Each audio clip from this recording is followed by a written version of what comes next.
right, students, this is Mrs. Cox, and I'm going to show you a quick review for Chapter 3 Midchapter, which is going to be your assignment tomorrow. It's going to go over that an integer is a whole number with no fractions. So an integer also includes negative numbers, -3 or a +4. All of the whole numbers with a positive or negative are integers.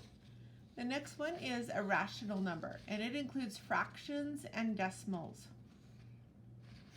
The last thing is absolute value, and that's the distance from 0. Remember our little chant? Absolute value is the distance from 0. So, for example, the opposite of 77, -77 would be a +77. The opposite of +34 would be a -34.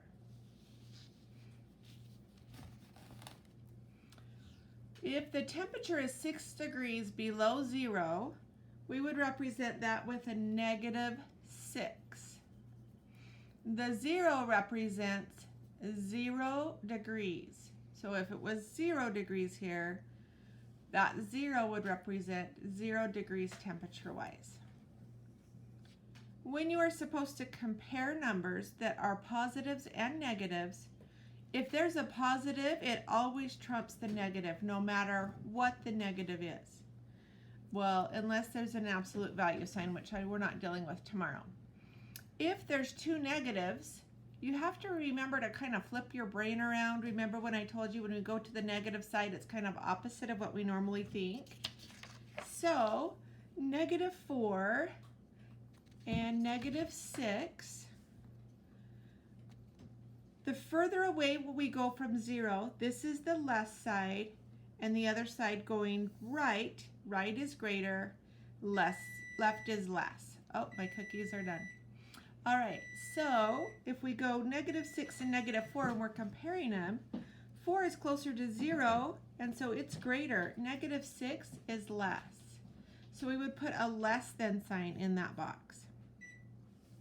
When you have two negatives that are close to each other, then you need to figure out if we have a -3rd, we're going here, we start at 0. A -3rd would be right there.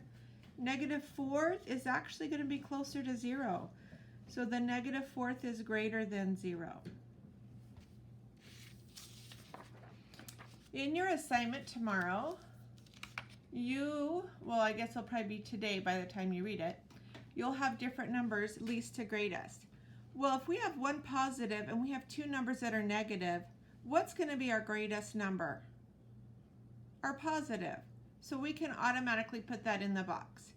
Then we're looking at -2 and -2.5.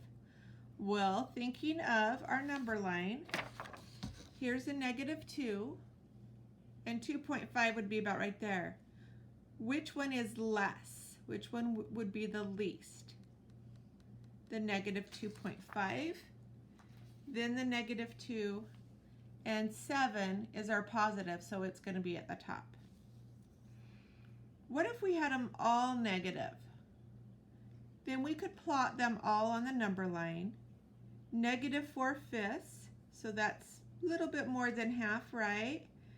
Right here. Plot that. -1/2 would be here. -1 and 1/5, we'd have to go -1, and it would be clear at the edge of the paper. So the least would be the one clear at the edge, far to the left. Then our -4/5, then our -1/2.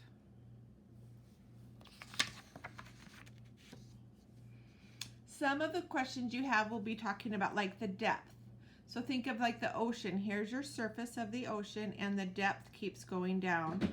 -2 feet from the surface, -4 feet, and so on.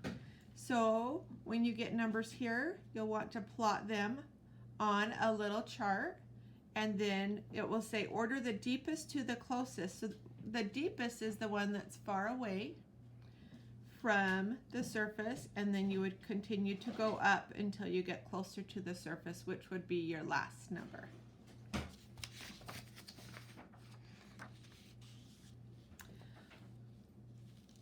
Another thing that you'll be doing is,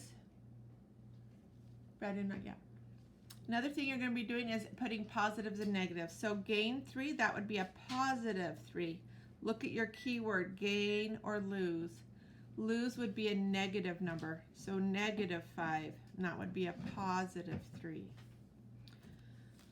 If they give you a bunch of numbers and they say what's closest to 0, draw a little graph and start plotting. So 1.7, negative 1.5 is right here, so 0.6, 0.7. So negative 1.7 is probably right there. Negative 1 2/3. Ooh, that's going to be really close to 0.7, isn't it? Do you remember what 2/3 is as a decimal? 0.666. So that one's going to be right close to 1.7. Negative 1.25. So a half is here, and then cut that in half right there. Negative 1 1/3. Do you remember the decimal for 1/3? 0.33333 forever. So if that's 0.25, then 33 is going to be right next to it. Which one's closest to 0? This one would be closest to 0. 1.2. 1.2, the negative 1. That's a negative 1.2, negative 1.3, negative 1.6, and negative 1.7. So that's the closest to 0. All right, I want your feedback. Let me know if this helped. Once again, this was on Chapter 3, Midchapter. It's your Thursday assignment, which is the 26th of March. Let me know if it's helpful. Sure miss you guys.